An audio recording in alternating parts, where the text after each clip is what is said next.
Halo semuanya, selamat datang di obrolan bedah aturan kita.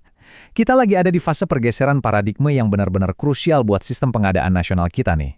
Dan ini bukan sekedar pembaruan administrasi biasa ya, ini reformasi besar-besaran yang dibawa oleh Perpres 46 tahun 2025. Yuk kita langsung masuk ke inti perubahannya. Pengadaan pemerintah kini memasuki babak baru. Peraturan Presiden Nomor 46 Tahun 2025 hadir bukan sekedar mengubah aturan, tetapi mengubah arah besar pengadaan nasional. Lebih cepat, lebih digital, lebih berpihak pada produk dalam negeri dan UMKM, bahkan kini menjangkau hingga pengadaan desa. Lalu apa sebenarnya perubahan besar di balik Perpres ini, dan bagaimana dampaknya bagi PPK, Pokja, penyedia, hingga pemerintah daerah? Inilah Level 1, Arah Baru Pengadaan Nasional. Bedah lengkap Perpres 46 Tahun 2025. Oke, mari kita mulai perjalanannya. Kita akan bahas 6 poin utama nih. Arah Baru Pengadaan Nasional, masalah yang ingin diselesaikan, prioritas percepatan dan digitalisasi, penguatan produk dalam negeri dan UMKM, menjangkau hingga pengadaan desa, dan terakhir, pengadaan sebagai alat strategis. Bagian pertama, kita bahas soal arah baru pengadaan nasional. Jadi gini, pemerintah sekarang tuh udah nggak mau lagi ngelihat proses belanja negara cuma sebatas tumpukan kertas administrasi. Kalau kita bedah filosofi dasarnya, tujuannya itu jelas banget. Eksekusi pengadaan harus jauh lebih cepat, efisiensinya tinggi, dan pastinya pro produk dalam negeri, serta UMKM. Semuanya juga harus serba digital. Dan yang nggak kalah penting, integrasi pengadaan ini sekarang ditalik sampai ke tingkat desa. 5 pilar ini, ibaratnya, benar-benar jadi jantung dari Perpres 46. Masuk ke bagian kedua, kita bahas masalah-masa lalu yang pengen diselesaikan. Nah, buat paham arah baru ini, kita harus jujur dulu nih ngeliat potret masa lalu kita. Sistem lama itu ibaratnya kayak siput, lambat banget, birokrasinya rumit, serapan anggaran lambat, dan kita terlalu bergantung sama barang impor. Pembangunan jadi mandek kan?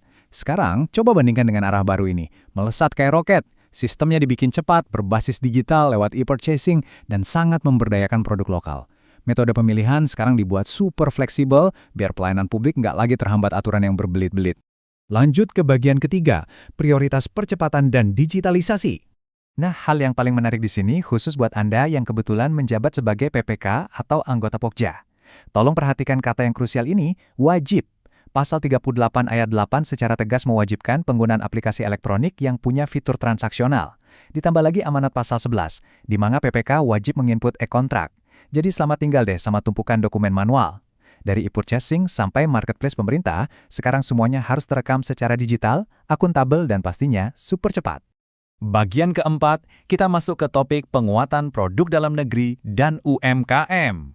Buat Anda, para pelaku usaha dan vendor lokal yang lagi menyimak, perhatikan baik-baik ya, karena regulasi ini ibarat karpet merah buat bisnis Anda. Kita samakan persepsi dulu, apa sih sebenarnya produk dalam negeri itu? Secara aturan, PDN adalah barang dan jasa yang diproduksi oleh perusahaan yang berinvestasi dan berproduksi langsung di Indonesia. Nah, status PDN ini sekarang udah jadi standar utama, bahkan syarat wajib dalam setiap transaksi pemerintah. Coba perhatiin alokasi anggarannya. Ini mandat yang menurut saya benar-benar luar biasa dari pasal 20. Minimal banget nih, 40% dari nilai anggaran wajib dialokasikan buat produk usaha mikro, kecil, dan koperasi. Artinya apa? Pemerintah pengen belanja negara itu beneran jadi alat pemberdayaan usaha kecil. Bahkan ada aturan tegas yang larang penggabungan paket kerjaan kalau ujung-ujungnya itu cuma buat nyingkirin usaha kecil dari persaingan. Keren banget kan?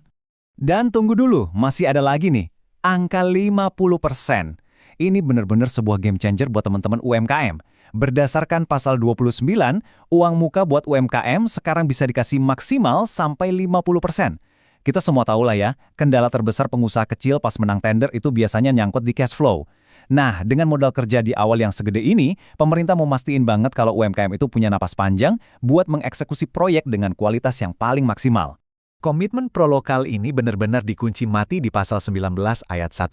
Di situ disebutkan, kalau PPK wajib, sekali lagi wajib ya, menggunakan produk dalam negeri, produk ber-SNI, produk dari UMK, dan pastinya produk yang ramah lingkungan.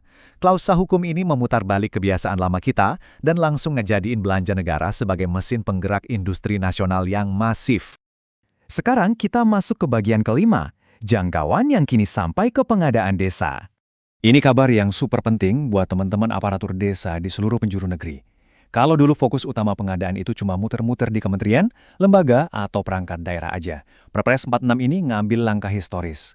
Pasal 1 dan 2 sekarang secara eksplisit menarik pemerintah desa dan APB desa ke dalam ekosistem raksasa pengadaan nasional. Jadi tata kelola belanja desa ke depannya bakal diarahkan supaya jauh lebih tertib, transparan, dan tentunya terdigitalisasi sama kayak di pusat. Terakhir, bagian ke-6, pengadaan sebagai alat strategis negara. Jadi begini, poin krusial dari semua hal yang udah kita bahas tadi adalah pengadaan pemerintah itu sekarang nggak cuma sekedar berburu harga paling murah. Itu pemikiran yang udah usang. Lewat pasal 5 dan pasal 7, regulasi ini sangat mendorong yang namanya pengadaan berkelanjutan dan efisiensi secara ketat. Tiap rupiah yang keluar harus mikirin dong dampak sosial dan lingkungannya. Kebocoran anggaran negara dicegah langsung dari sistemnya, ngejadiin belanja negara sebagai tuas strategis untuk pembangunan ekonomi bangsa.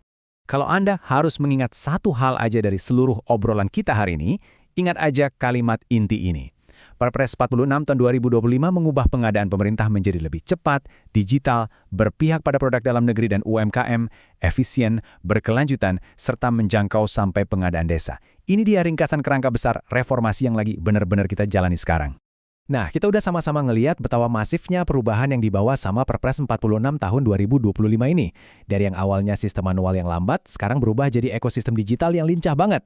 Dari yang dulunya didominasi impor, sekarang fokus kebangkitan UMKM dan produk lokal. Pertanyaan penutup yang harus banget kita renungkan bareng-bareng sekarang, sudah siapkah Anda, instansi Anda, dan juga bisnis Anda beradaptasi dan lari kencang ikutin arah baru pengadaan nasional ini? Coba deh dipikirin, karena masa depan pengadaan yang lebih baik itu udah dimulai hari ini. Makasih banyak ya udah gabung di sesi bedah aturan kali ini, dan sampai jumpa.